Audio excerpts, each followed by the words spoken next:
வணக்கம் நண்பர்களே, தென்காசி விவசாயி. 2 நாள் சரியான மழைங்க. ஐயோ எப்பா, இந்த வெங்காயம் பாருங்கள், இந்த அறுவடை டயத்தில் மழை பெஞ்சிருச்சு.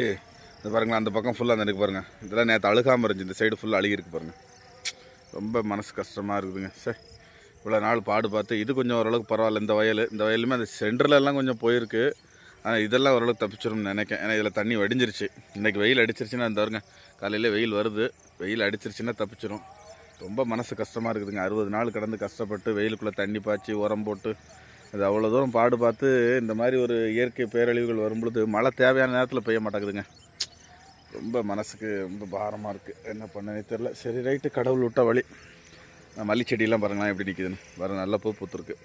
இந்த பாருங்கள், இதெல்லாம் நல்ல பூ பூத்துருக்கு பாருங்கள். சரி ரைட்டு, விவசாயத்துக்கு ஆதரவு கொடுங்க நண்பர்களே. நன்றி. நிறைய நண்பர்கள் சப்ஸ்கிரைப் பண்ணியிருக்கீங்க. சப்ஸ்கிரைப் பண்ணுங்கள். தேங்க்யூ.